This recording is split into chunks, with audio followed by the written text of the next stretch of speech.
महादेव इन 4 लक्षणों वाले व्यक्ति का कोई भी काम सफल होने नहीं देते। अगर किसी व्यक्ति में ये 4 लक्षण दिखाई दे तो उस पर महादेव की कृपा कभी नहीं होती और ऐसे व्यक्ति को महादेव दंड के पात्र होते हैं। कौन से हैं वह 4 लक्षण जानने के लिए वीडियो को अंत तक जरूर देखें। दोस्तों, आगे बढ़ने से पहले सच्ची श्रद्धा से कमेंट में हर हर महादेव जरूर लिखें। दोस्तों, भगवान शिव जो देवों के देव महादेव है, इस संसार के कण कण में बसी हुई असीम ऊर्जा शिव है। शिव ही आदि है और शिव ही अनंत है। ये समस्त संसार के सभी जीवों की रक्षा करने वाले पशुपतिनाथ भगवान शिव है। दोस्तों, शिव जी को भोलेनाथ कहा जाता है क्योंकि वे अपने भक्तों में कोई भेदभाव नहीं करते। चाहे पशु हो, राक्षस हो, मान हो अथवा देवता ही क्यों न हो, सभी पर समान कृपा बरसाते हैं। शिव जी को प्रसन्न करने के लिए नए आभूषणों की आवश्यकता है और ना ही पंच पकवान के भोग की विद्या जल बूंद से भी प्रसन्न हो जाते हैं। शिव जी स्वयं महाकाल है, जिनकी कृपा पात्र व्यक्ति का मृत्यु भी कुछ भी बिगाड़ नहीं सकती। दोस्तों, प्राचीन ग्रंथों में हमें शिव जी की कृपा प्राप्त व्यक्ति के कई लक्षणों के बारे में पता चलता है। शिव जी की कृपा प्राप्त व्यक्ति स्वभाव से अत्यंत दयालु होता है। इसके बाल घने होते हैं और इसके नेत्र तेजस्वी होते हैं। वह सभी को समान दृष्टि से देखने वाला होता है। किसी के भी साथ भेदभाव नहीं करता, जिस पर शिव जी की कृपा होती है। ऐसे व्यक्ति स्वभाव से ही भोला सभ्य होता है।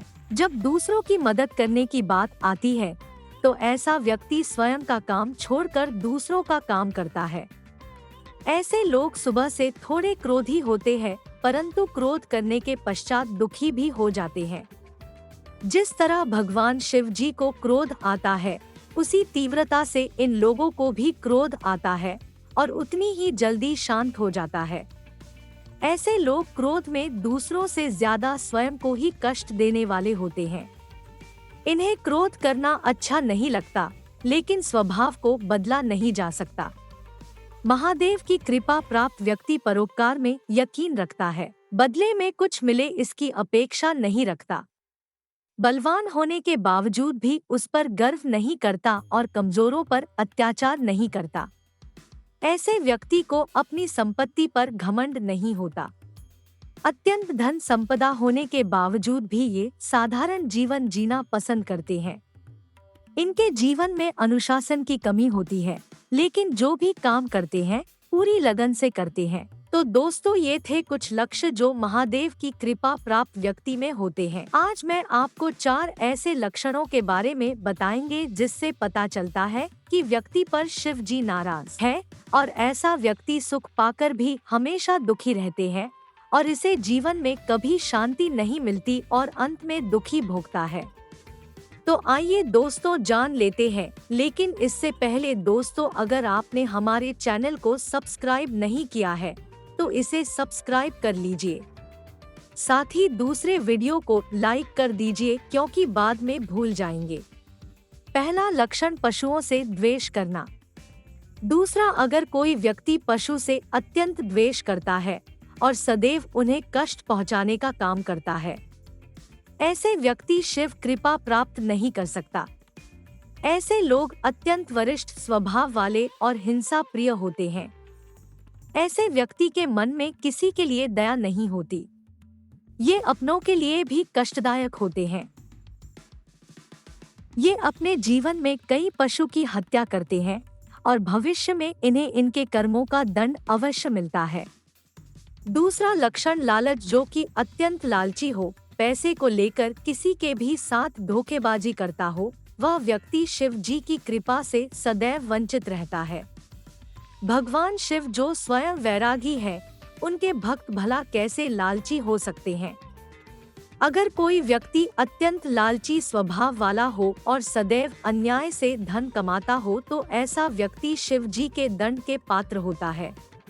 तीसरी बात, स्त्रियों पर अत्याचार करने। शिव पुराण के अनुसार शिव जी का अर्धनारीश्वर रूप नारी शक्ति का प्रतीक है। अगर कोई व्यक्ति स्त्रियों से द्वेष करने वाला एवं उन्हें अत्यंत कष्ट देने वाला होता है वह शिव जी की कृपा से वंचित ही रह जाता है। शुक्राचार्य कहते हैं, इसके अनुसार जो पुरुष अपनी पत्नी से सदैव काम करवाता है, उसे एक्शन भी विचरण करने नहीं देता और क्रोध आने पर उसके साथ हिंसा करता है। वो अत्यंत क्रोधी, नपुंसक, कामी तो और दंड कारक होता है। ऐसे व्यक्ति पर शिव जी कभी कृपा नहीं करते। चौथी बात, बुराई करना। जो व्यक्ति प्रतिक्षण दूसरों का बुरा हो जाए ऐसी कामना करता है और ईश्वर से सदैव दूसरों का नाश हो जाए ऐसी प्रार्थना करता है, वो शिव जी का बिल्कुल भी प्रिय नहीं होता। तो दोस्तों, ये थी वो 4 लक्षण। अगर ये 4 लक्षण जिसके अंदर है तो उसके पर भगवान शिव जी की कृपा नहीं है।